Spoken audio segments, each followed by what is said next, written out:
Anda pasti sering banget kan dengar istilah signifikan secara statistik, entah itu di berita soal penelitian kesehatan atau mungkin di studi pasar. Nah, hari ini kita bakal kupas tuntas apa sih sebenarnya arti di balik p-value dan signifikansi statistik itu. Yuk kita cari tahu bareng-bareng. Oke, biar gampang kita pakai contoh aja ya. Bayangin sebuah skenario yang umum banget di dunia penelitian. Misalnya, ada penemuan obat baru yang kelihatannya menjanjikan banget. Coba bayangin ada uji coba obat baru yang katanya berhasil nurunin tekanan darah 10 poin lebih rendah dibanding placebo atau obat kosong. Nah, pertanyaan besarnya sekarang, penurunan 10 poin ini beneran karena obatnya manjur atau jangan-jangan cuma kebetulan aja? Kita akan bedah misteri ini dalam 5 langkah. Mulai dari masalah utamanya, kenalan sama alat ukurnya, lihat contoh yang gampang, bongkar salah kaprah yang sering terjadi, sampai akhirnya kita paham arti dan penggunaannya yang benar. Siap ya? Jadi kita balik lagi ke contoh obat tadi. Gimana caranya kita bisa yakin kalau perbedaan 10 poin itu emang beneran berarti dan bukan sekedar angka acak yang kebetulan muncul? Nah, disinilah statistik mulai berperan. Disinilah muncul jagoan kita. Namanya p-value. Anggap aja p-value ini semacam alat ukur keanehan. Dia ngasih tahu kita seberapa besar kemungkinan hasil yang kita lihat ini terjadi murni karena faktor untung-untungan atau kebetulan. Kuncinya itu simple banget ya. Semakin kecil angka p-value-nya, semakin kecil juga kemungkinan hasil itu cuma kebetulan. Ini bikin kita makin pede kalau yang kita amati itu emang ada sesuatu yang nyata. Oke, sekarang kita tahu p-value itu apa. Terus gimana cara pakainya? Nah, ada aturan mainnya dulu nih yang harus kita sepakati sebelum mulai menganalisis. Pertama, kita harus mulai dari asumsi dasar yang oleh para ilmuwan disebut hipotesis nol. Gampangnya, kita mulai dengan sikap skeptis dulu. Kita anggap nggak ada efek apa-apa. Jadi, dalam kasus obat kita, hipotesis nolnya adalah obat baru ini nggak ada bedanya sama placebo.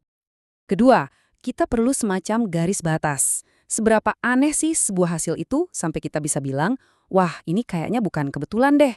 Nah, garis batas inilah yang disebut tingkat signifikansi atau alfa. Dan yang menarik, di hampir semua bidang ilmu, ada satu angka keramat yang disepakati bersama sebagai batasnya. Angka itu adalah 5%, atau kalau ditulis dalam desimal ya 0,05. Aturannya jadi gampang banget. Kalau p-value yang kita dapat itu lebih kecil dari 0,05, artinya kemungkinan hasil itu terjadi karena kebetulan sangat kecil, maka kita bisa bilang hasilnya signifikan secara statistik. Artinya, kita punya cukup bukti untuk menolak asumsi awal kita yang membosankan tadi. Oke, teorinya cukup dulu.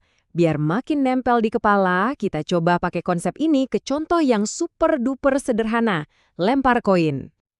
Bayangin deh, ada teman Anda yang ngaku punya koin ajaib. Anda penasaran, terus Anda lempar koin itu 10 kali.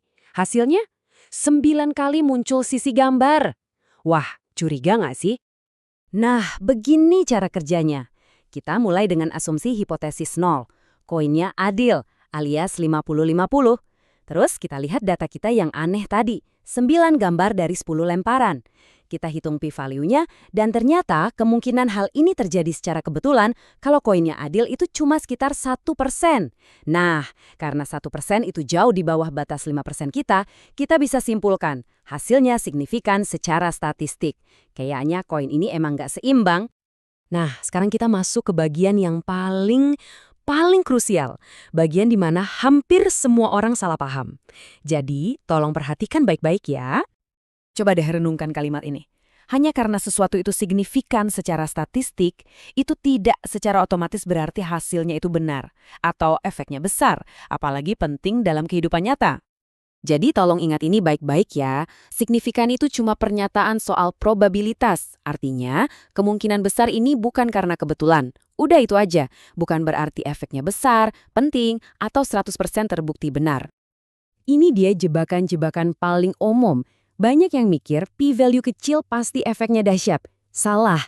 Ada juga yang mikir kalau p-value di bawah 0,05 itu artinya udah 100% terbukti. Juga salah. Dan yang paling sering kalau p-value-nya tinggi, orang langsung simpulkan, berarti nggak ada efeknya. Belum tentu juga. Bisa jadi kita cuma kurang bukti aja. Oke, kalau tadi itu semua yang salah, lantas makna yang benernya gimana dong? Yuk kita luruskan dan simpulkan pemahaman kita bareng-bareng. Oke, jadi mari kita rangkum ya. P-value itu mengukur peluang suatu hasil terjadi karena kebetulan dengan asumsi tidak ada efek apa-apa. Hasil yang signifikan itu artinya hasil yang peluang kebetulannya kurang dari 5%. Tapi, nah ini tapinya, ini semua bukan akhir dari cerita. Coba deh pikirkan kayak gini, mendapatkan hasil yang signifikan itu bukanlah jawaban akhir. Itu lebih kayak sebuah sinyal, sebuah lampu sorot dari data yang seolah-olah bilang ke kita, "Hey, lihat sini, ada sesuatu yang menarik nih, coba deh gali lebih dalam lagi." Dan ini membawa kita ke poin penutup yang paling penting. Menemukan signifikansi itu bukanlah garis finish, teman-teman. Itu adalah garis start. Justru dari sinilah perjalanan ilmiah yang sesungguhnya, seperti verifikasi, pengulangan penelitian, dan memahami seberapa besar efeknya di dunia nyata, baru saja dimulai. Jadi, lain kali Anda membaca atau mendengar frasa signifikan secara statistik, coba berhenti sejenak dan tanya pada diri sendiri. Efek yang dibicarakan ini beneran penting dan nyata? Atau jangan-jangan cuma sebatas kemungkinan kecil terjadi karena kebetulan? Terima kasih sudah menyimak pembahasan kali ini.